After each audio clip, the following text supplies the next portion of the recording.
স্বচ্ছ, তার ঠিক উল্টো দিকে অস্বচ্ছ। একদিকে প্রদীপ, ডেফিনেটলি প্রদীপের তলার অন্ধকার। এই সবটা নিয়ে আজকে আমরা আলোচনা করবো হল্লা বলে। এবার আপনার একটু কনফিউজ যে আমি কি অ্যাকচুয়ালি বলতে চাইছি। পরিষ্কার করে দিই আপনাদেরকে, গতকাল আমরা দেখেছিলাম যে সাময়িক অব্যাহতি নিচ্ছেন সংগঠন থেকে অভিষেক বন্দ্যোপাধ্যায়। তিনি বাইরে যাচ্ছেন, চিকিৎসা করাতে যাচ্ছেন, শারীরিক অসুস্থতার কারণে তিনি অব্যাহতি নিচ্ছেন ঠিকই, কিন্তু তিনি সরকারকে বেশ কিছু নির্দেশ দিয়ে যাচ্ছেন। নির্দেশ ঠিক বলাটা হয়তো ঠিক হবে না, বেশ কিছু পরামর্শ দিচ্ছেন। আর এই পরামর্শ দিচ্ছেন নানান বিষয়, অর্থাৎ সরকারের ডেভেলপমেন্টের জন্য, গভর্নমেন্টের কোনো একটা গভর্নমেন্টের তার গভর্নেন্সকে প্রপার করবার জন্য, রাস্তা, জল, স্বাস্থ্য, শিক্ষা, এই সব কিছু ডেভেলপমেন্টের কথা বলছেন। খুব ভালো, একজন সাংসদ এই সমস্ত উপদেশ বার্তাগুলো দিতেই পারেন। কিন্তু আজকের আমাদের অনুষ্ঠানে দাঁড়িয়ে ভীষণভাবে মনে হচ্ছে, ভীষণভাবে আপনারও হয়তো মনে হচ্ছে আজকে, যে অভিষেক বন্দ্যোপাধ্যায়ের অবস্থান দেখুন। একজন সাংসদ, তিনি ডায়মন্ড হারবার থেকে 7 লক্ষের বেশি ভোট পেয়েছেন, অসাধারণ একটা অ্যাচিভমেন্ট অভিষেক বন্দ্যোপাধ্যায়। কিন্তু যে অভিষেক বন্দ্যোপাধ্যায়, আপনাদের মনে থাকবে, বার্ধক্য ভাতার ক্ষেত্রে নিজে পদক্ষেপ নিয়েছেন, ধূপগুড়িকে মহকুমা করতে হবে, নিজে পদক্ষেপ নিয়েছেন। অভিষেক বন্দ্যোপাধ্যায় বলার পর শাহজাহান গ্রেপ্তার হয়েছেন। অভিষেক বন্দ্যোপাধ্যায় বলবার পর ডায়মন্ড হারবার মডেল সারা পশ্চিমবঙ্গে ইম্পোজ করবার কথা ভেবেছে সরকার, তার প্রশংসা করেছে। তাহলে সেই অভিষেক বন্দ্যোপাধ্যায়, যিনি তৃণমূলের সেনাপতি, যিনি তৃণমূলের নবজোয়ারের কাণ্ডারি, যিনি, সেই অভিষেক বন্দ্যোপাধ্যায় এখনো পর্যন্ত নিয়োগ দুর্নীতি হয়েছে কি হয়নি, হয়েছে কি হয়নি, পরিষ্কার হয়েছে কি হয়নি নিয়োগ দুর্নীতি, এই বিষয়ে এখনো পর্যন্ত অভিষেক বন্দ্যোপাধ্যায়ের বার্তা কি স্পষ্ট আপনাদের কাছে? যে অভিষেক বন্দ্যোপাধ্যায় সরকারকে পরামর্শ দিচ্ছেন, ভেরি ওয়েল অ্যান্ড গুড, একজন সাংসদ, তিনি দিতে পারেন, তিনি দলের দ্বিতীয় স্থানে রয়েছেন, তিনি দিতে পারেন। কিন্তু সেই অভিষেক বন্দ্যোপাধ্যায়ের কাছে আজ বাংলার মানুষ জানতে চায় যে নিয়োগ দুর্নীতি সংক্রান্ত যে বিষয়, সেটা আপার প্রাইমারি, লোয়ার লেভেলের নিয়োগ, অর্থাৎ group C, group D, 9, 10, 11, 12, HS, এই যে নিয়োগগুলো, এই নিয়োগের ক্ষেত্রে অভিষেক বন্দ্যোপাধ্যায়ের পদক্ষেপ কি? অভিষেক বন্দ্যোপাধ্যায় কি মানছেন, এন্ডোর্স করছেন যে দুর্নীতি হয়েছে? তিনি একটা জায়গায় খুব পরিষ্কার করে দিয়েছেন। আমি গতকালও সেই বাইকটা চালিয়েছিলাম হল্লা বলে। কি বলেছিলাম? আমরা বলেছিলাম যে অভিষেক বন্দ্যোপাধ্যায় পরিষ্কার করে বলেছেন যে লিপস অ্যান্ড বাউন্সে নিয়োগ দুর্নীতি 10 আনা নেই, 10 পয়সা নেই। কিন্তু নিয়োগ দুর্নীতি হয়েছে কি হয়নি সেটা তো স্পষ্ট করতে হবে, সেটা তো আমাদেরকে জানাতে হবে, বলতে হবে। এই জায়গা নিয়ে আমরা অনুষ্ঠান করব আজকে। সঙ্গে আমরা আরও যে বিষয়টা রাখবো সেটা হচ্ছে জয়ের পর আগামীকাল প্রথমবার, শুক্রবার, আগামীকাল প্রথমবার ডায়মন্ড হারবার যাচ্ছেন অভিষেক বন্দ্যোপাধ্যায়, যাচ্ছেন শুক্রবার আগামীকাল। এবং পাশাপাশি আমি আরও পরিষ্কারভাবে এই বিষয়টা আজকে রাখতে চাইবো যে শিল্পপতিদের নিয়ে মমতা বন্দ্যোপাধ্যায়ের বৈঠক। আগামী দিনে শিল্প সম্ভাবনা বাড়বে কিনা রাজ্যে, অর্থাৎ প্রোগ্রেসিভ স্টেট, এগিয়ে যাচ্ছে বাংলা, কতটা এগিয়ে যাবে বাস্তবিক ক্ষেত্রে বাংলা, এটা নিয়ে আমরা আজকে আলোচনায় থাকবো। এবং সঙ্গে নিয়োগ দুর্নীতির ক্ষেত্রে কেন এখনো পর্যন্ত অভিষেক বন্দ্যোপাধ্যায় চুপ রয়েছেন, কেন তিনি বলছেন না যে হয়েছে কি হয়নি নিয়োগ দুর্নীতি, কি করা উচিত, তাহলে কি পরামর্শ থাকবে, কি উপদেশ থাকবে, কি নির্দেশ থাকবে, আমরা কিচ্ছুই জানি না, অস্পষ্ট। জানবার চেষ্টা করবো আজকের অনুষ্ঠানে। কিন্তু একদম প্রথম অভিষেক বার্তা আপনাদেরকে শোনাবো, শুনুন। চিকিৎসার জন্য সংগঠন থেকে ছোট বিরতিতে যাচ্ছেন অভিষেক বন্দ্যোপাধ্যায়। বুধবার এক্স স্যান্ডেলে সে কথা জানিয়ে তিনি বার্তা দিয়েছিলেন সরকারকেও।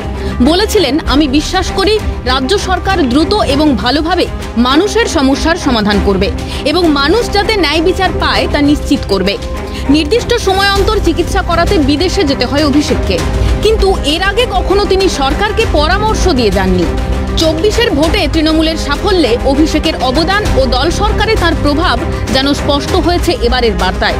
দলের অন্দরে তিনি বার্তা দিয়েছেন, হয় পারফর্ম করো, নয়তো পদ ছাড়ো। পঞ্চায়েত, পুরসভা, এমনকি মন্ত্রিত্বের ক্ষেত্রেও 2026-এর আগে এই নীতি গৃহীত হওয়া উচিত।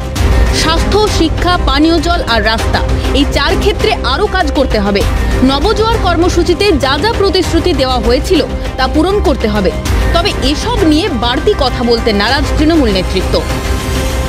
এত বড় একটা সাফল্য, সেখানে মমতা বন্দ্যোপাধ্যায়ের সঙ্গে সঙ্গে অভিষেক বন্দ্যোপাধ্যায় যেভাবে পরিশ্রম করেছেন, তৃণমূলের গোটা পরিবার নেমেছে, তিনি সেনাপতিত্ব করেছেন এবং ফলে সেটা তো সবিস্তারে তিনি নিজেই লিখেছেন। তো এর আলাদা করে ভাব সম্প্রসারণের কোনো জায়গা নেই। তিনি তো সরাসরি মুখ্যমন্ত্রীকে চ্যালেঞ্জ করছেন, মুখ্যমন্ত্রীর অথরিটি চ্যালেঞ্জ হয়ে যাচ্ছে।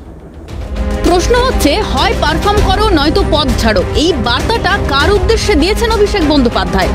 সদ্য সমাপ্ত লোকসভা নির্বাচনে কলকাতার 2টি আসনেই জিতেছে তৃণমূল, কিন্তু কলকাতা পুরসভার 144টি ওয়ার্ডের মধ্যে 47টিতে পিছিয়ে রাজ্যের শাসক দল। অথচ 2021-এর পুরো ভোটে কলকাতার 132টি ওয়ার্ডই জিতে নিয়েছিল তৃণমূল। রাজ্যের পুরো এলাকাগুলিতেও ফল খারাপ হয়েছে তৃণমূলের। মাননীয় ফিরহাদ হাকিম সাহেবের দপ্তর দ্বারা পরিচালিত রাজ্য জুড়ে পৌরসভাগুলিতে এবার তৃণমূল কংগ্রেস মুখ থুবড়ে পড়েছে। এমনকি কলকাতা পৌরসভাতেও তৃণমূল কংগ্রেস এই লোকসভাতেও মুখ থুবড়ে পড়েছে। তবে কি অভিষেক বন্দ্যোপাধ্যায়ের নিশানায় ফিরহাদ হাকিম? গত লোকসভা ভোটে উত্তর কলকাতায় সুদীপ বন্দ্যোপাধ্যায় জিতেছিলেন 1,27,095 ভোটে, আর এবার সেই ব্যবধান কমে হয়েছে 92,560 ভোট। জোড়াসাঁকো ও শ্যামপুকুর বিধানসভায় এগিয়েছিলেন বিজেপির তাপস রায়, শ্যামপুকুরের বিধায়ক মন্ত্রী শশী পাঁজা। অভিষেকের বার্তা কি শশী পাঁজাকেও, নাকি প্রার্থী হিসেবে সুদীপের গ্রহণযোগ্যতা কমাকেও? তাবর কিছু নেতার ওয়ার্ডের পাশাপাশি তৃণমূলের ফল ভালো হয়নি ভবানীপুরেও। দেখুন, মুখ্যমন্ত্রী তার নিজের নির্বাচনী কেন্দ্র ভবানীপুরে 8টি ওয়ার্ডের মধ্যে 5টি ওয়ার্ডে পিছিয়ে গেছেন। পশ্চিমবঙ্গের বিভিন্ন জায়গায় আমাদের প্রার্থী পরাজিত হলেও মিউনিসিপ্যাল এলাকাগুলোতে বিজেপি প্রার্থীরা জিতেছে।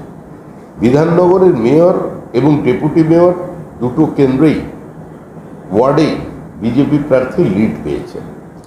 সুদীপ বন্দ্যোপাধ্যায় তার নিজের বুথে পরাজিত হয়েছেন। তৃণমূল কংগ্রেসের প্রভাবশালী 2 নেতা দেবাশিস কুমার এবং অরূপ বিশ্বাস তাদের ওয়ার্ডে পরাজিত হয়েছে। তাহলে অভিষেক বন্দ্যোপাধ্যায়ের বার্তার নিশানায় কে? তবে অভিষেকের ঘনিষ্ঠ সূত্রে খবর, প্রশাসন বা সরকারে যোগ দেওয়ার কোনো অভিপ্রায় অভিষেকের নেই। তবে সব হিসেবেই তীরটা যেন একটা নামের দিকে, তিনি ফিরহাদ হাকিম। তিনি একদিকে কাউন্সিলর, আরেকদিকে বিধায়ক। তিনি একদিকে কলকাতার মেয়র, আরেকদিকে রাজ্যের মন্ত্রী। পঞ্চায়েত, পুরসভা, এমনকি মন্ত্রিত্বের ক্ষেত্রেও 2026-এর আগে হয় পারফর্ম করো নয়তো পদ ছাড়ো নীতি গৃহীত হওয়া উচিত বলে অভিষেকের বার্তার মূল নিশানায় কি ফিরহাদ হাকিম, অরূপ বিশ্বাসরা? ভোট পর্বে কুণাল বিদ্রোহে সেই বার্তাই কিন্তু শোনা গিয়েছিল তৃণমূলের অন্দরে। পাল্টে দেওয়ার বার্তা দিয়েই কি ছোট বিরতিতে গেলেন অভিষেক? চর্চা বঙ্গ রাজনীতিতে। ক্যালকাটা নিউজ। যে কারোর চাকরি যাবে না, একটু আমি দেখাতে চাইবো, দেখুন। আমি এদের বলি, বোমা ফাটাবেন, বোমা। কি বোমা? না তো 26,000 টিচারদের চাকরি চলে যাবে। আমিও বলে রাখি, আমরাও লড়ে যাব, লড়াই করব। একজনকে দেখলেন না, বিজেপি ভোটে হারিয়ে গেল, তার অর্ডার ছিল এটা। সুপ্রিম কোর্ট এটাকে একদম স্যাটিসফাইড করে দিয়েছিল, দিয়ে বলেছিল নতুন ডিভিশন বেঞ্চ করে আলোচনা হোক। আরে কাকে নিয়ে করবেন নতুন ডিভিশন বেঞ্চ? বিচারের বাণী নীরবে নিভৃতে কাঁদে, কতদিন আগে রবীন্দ্রনাথ ঠাকুর লিখেছিলেন।